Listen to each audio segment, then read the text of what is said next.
హల్లెలూయా, praise lord. ఎలా ఉన్నారు? ప్రభు నామమున మీ అందరికీ వందనాలు. ఈరోజు మన దేవుడు మనతో మాట్లాడే మాట ఏదో చూద్దామా? మత్తయి సువార్త 5వ అధ్యాయము 9వ వచనం. Matthew chapter 5 verse 9.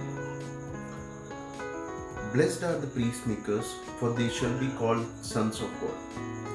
సమాధానపరచువారు ధన్యులు, వారు దేవుని కుమారులు అనబడుతారు. హల్లెలూయా. చూశారు కదండి, మన దేవుడు స్పష్టంగా ఈరోజు మనతో మాట్లాడుతున్నాడు. ఏంటిదనంట? సమాధానపరచువారు ధన్యులంట, వారందరినీ ఏమని పిలుస్తారంట? దేవుని కుమారులని పిలుస్తారంట.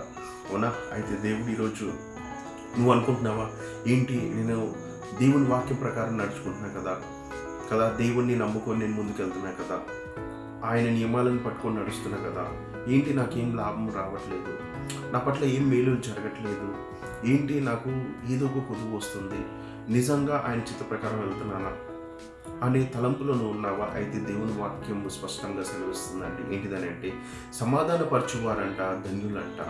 అవునా? వారిని దేవుని కుమారులని దేవుడు పిలుస్తాడంట.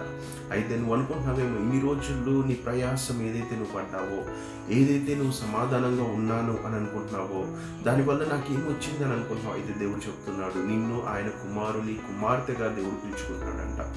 చూడండి, సృష్టికర్తకి మనము కుమార్తెగా ఉంటే మనకి ఏం కొదువు ఉంటుంది, ఇంకే బాధలు ఉంటాయి, ఏమి ఇబ్బందులు ఉంటాయి అంటే ఒకటే దేవుడు చెప్తున్నాడండి. ఏంటిదనంటే, ఇదిగో నువ్వు ఎలాగైతే నడుస్తున్నావో, నా నియమాలను పట్టుకొని నడుస్తున్నావో, నువ్వు ఎలాగైతే అవునా గొప్ప కార్యాలు చేయాలని ఆలోచిస్తున్నావో, నేను నీ పట్ల కార్యాలు చేస్తాను.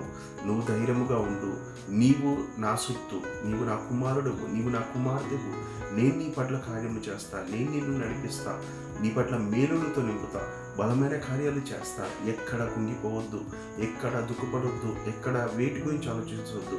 నేనున్నాను నీకు, నీ పట్ల కార్యం చేసి నిన్ను బలముగా నడిపిస్తాను.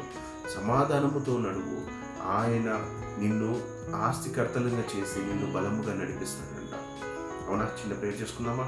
Thank you lord Jesus. సర్వశక్తి గల యేసయ్యా, అవును తండ్రి, నీ వాక్యం సెలవిచ్చిన రీతిగా సమాధాన పడువారు ధన్యులు అన్నావు యేసయ్యా. అవును తండ్రి, సృష్టికర్త దేవా, అవునయ్యా, నీ కుమార్తెని ప్రభావ మీరు జ్ఞాపకం చేసుకొని వారి పట్ల మీరు గొప్ప కార్యము చేసి నీ మేలులతో, నీ సమాధానంతో, శాంతితో నింపి తండ్రి అనేక మేలులు మెండైన ఆశీర్వాదాలు మీరు కుమ్మరించి వీరిని ప్రభా, అవును తండ్రి, నీ యొక్క కుమార్తెగా మీరు ఘనముగా నడిపించి వారి జీవితాన్ని నీ చేతులకు అప్పగిస్తున్నాను.